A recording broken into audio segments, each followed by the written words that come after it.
Se você não caiu, que poderia provocar uma fratura, nem tem histórico de doenças como osteoporose ou hérnia de disco, passa muito tempo sentado na mesma posição, tá estressado, dormindo mal, é provável que, se estiver com dor nas costas, o problema seja apenas muscular.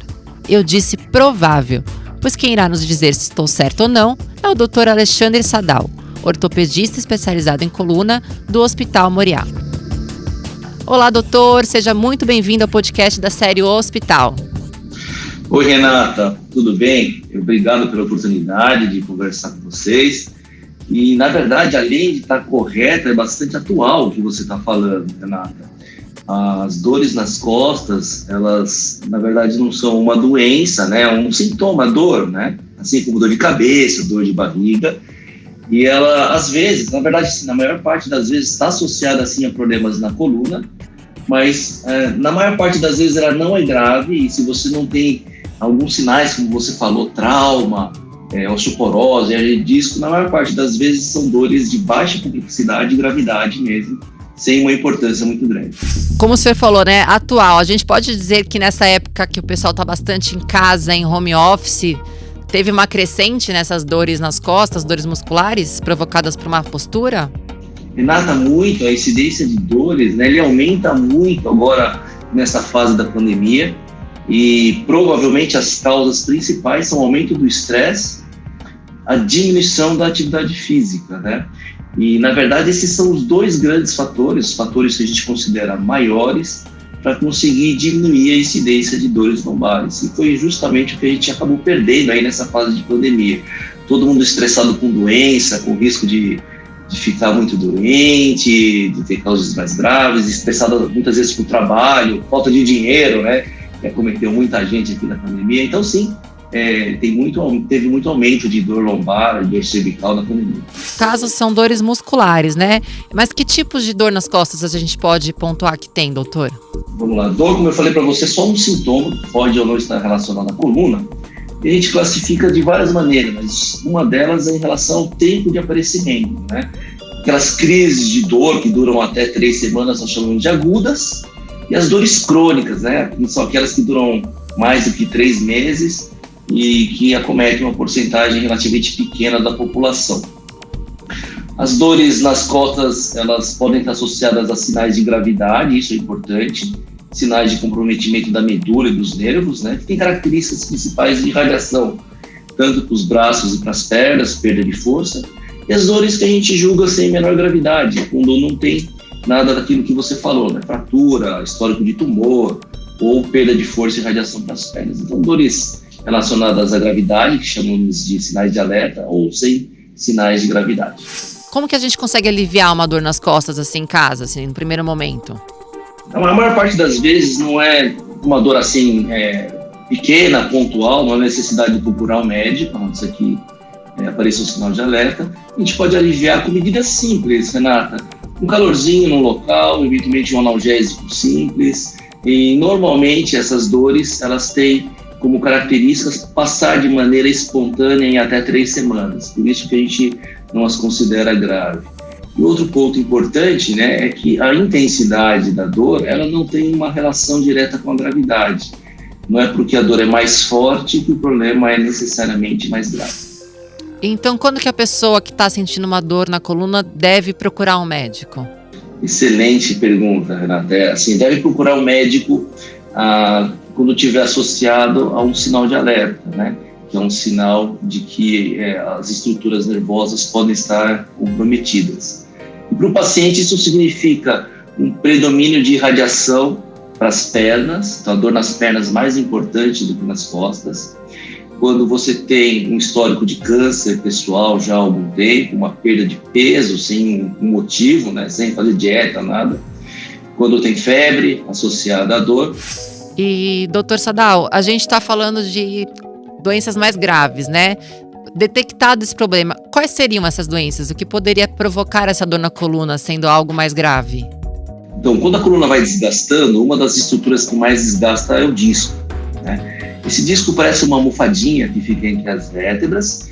Às vezes ela rompe a parede, é uma gelatina que tem dentro do disco vaza, e isso a gente chama de hérnia de disco. Quando ela comprime um nervo, ela pode causar dor irradiada e, nos casos mais graves, até uma perda de força. Então, a hérnia de disco talvez seja a causa mais comumente associada aos problemas mais sérios. Mas é bom falar que nem toda a hérnia de disco é grave.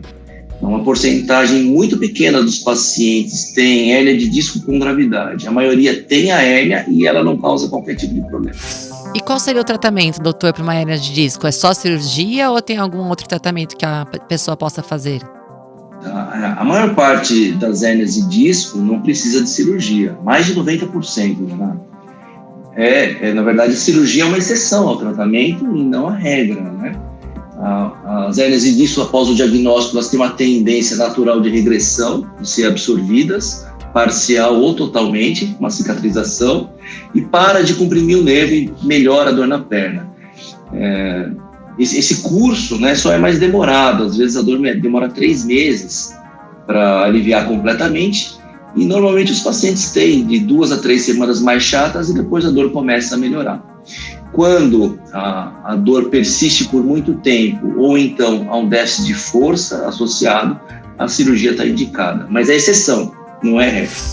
E doutor, a gente iniciou aqui nosso bate-papo falando que o isolamento social, né, por causa da pandemia, provocou uma queda na prática de atividade física, né, elevando o número de dores nas costas e dores musculares. Uma pessoa que tem hérnia de disco, ela pode praticar exercício? Ela tem restrição para a prática de exercício? Como é que é? Renata, só tem 2 coisas que a gente considera fatores maiores para diminuir a incidência de dor lombar. E essas 2 coisas são a atividade física regular, e o número 2 não está relacionado a lesões, mas relacionado a estresse e ansiedade, né? O paciente mais ansioso, mais depressivo, tem mais dor. Então, é o controle de estresse e ansiedade. Então, hobbies, sono, conseguir cuidar dessa parte também diminui bastante a incidência de problemas. E a atividade física é fundamental. O paciente com hérnia de disco, passada a fase aguda, deve obrigatoriamente praticar uma atividade física para diminuir a incidência de dor no futuro. E doutor, acho que todo mundo já ouviu falar, quem passa muitas horas sentado, dá aquela andadinha pelo escritório, pela casa, esticar a coluna, erguer os braços, isso funciona mesmo? Alivia a coluna, alivia a tensão? Alivia, né? Mas imagina que ficar 12 horas sentado ou 8 horas sentado numa cadeira não é normal para ninguém, né? Então a gente tenta minimizar esse tipo de problema, pedindo para o paciente se movimentar um pouco em intervalos regulares durante a fase de trabalho. E o que está acontecendo muito agora na pandemia é muita gente em home office também, trabalhando mais do que trabalhava no escritório, quando tinha uma folguinha para tomar um cafezinho, conversar eventualmente com os colegas de trabalho. E agora em casa, além de trabalhar, muitas vezes tem que cuidar da casa, no caso das mulheres, dar atenção para os filhos, para o marido, além de trabalhar, tudo junto. Então o estresse aumenta, o sedentarismo aumenta, os pacientes estão se cuidando um pouquinho menos na média, na pandemia, né, fazendo menos ginástica.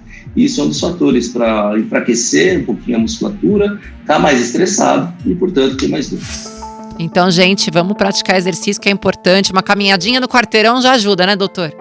Muito, muito, Renata. A recomendação atual da Sociedade Americana de Medicina Esportiva e Cardiologia é que a gente consiga fazer 5 vezes na semana uma atividade física, né? Esse é o ideal para manter peso, manter qualidade de vida.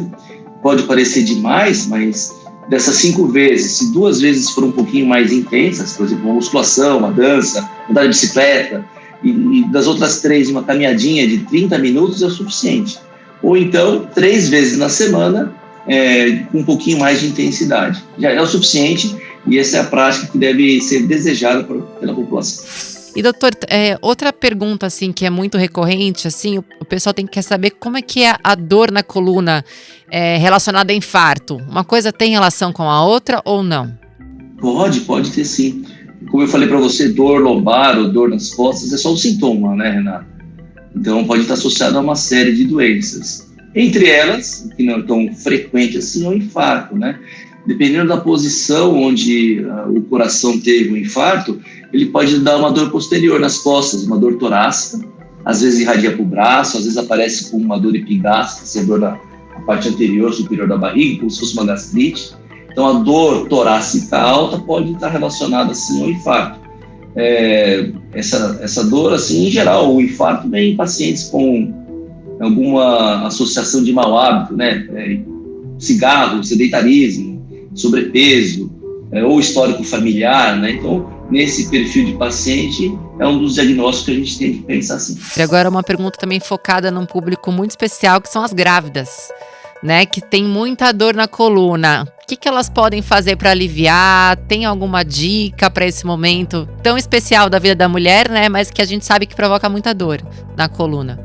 Renata, olha, por coincidência, eu publiquei um artigo que eu estudei a postura das mulheres, não exatamente na gestação, mas no pós-gestação. Porque, na verdade, na gestação nem sempre as mulheres têm muita dor, mas é muito comum a dor no pós. Para carregar o bebê. Para carregar o bebê, dorme mal, né? Dorme mal, está estressada muitas vezes com a nova situação que ninguém espera, ninguém está completamente preparado para isso, né? E a dica é aquela que eu dei para a população normal. Durante a gestação, fazer uma atividade física leve, assim que o obstetra permitir, né? Fazer uma atividade física, isso em geral no segundo trimestre. Procurar manter esse hábito de exercício, assim que possível, no pós também. E essas são as principais atitudes que uma gestante ou uma puérpera, né? Uma mulher que acabou de ter filho, pode ter para diminuir a incidência de dor lombar. Mas é uma excelente pergunta, porque é bastante comum no consultório essa pergunta. O papo está muito bom, muito esclarecedor. E trazendo agora para o momento que a gente está vivendo, né? Eu queria saber se a dor na coluna pode estar relacionada com a Covid-19.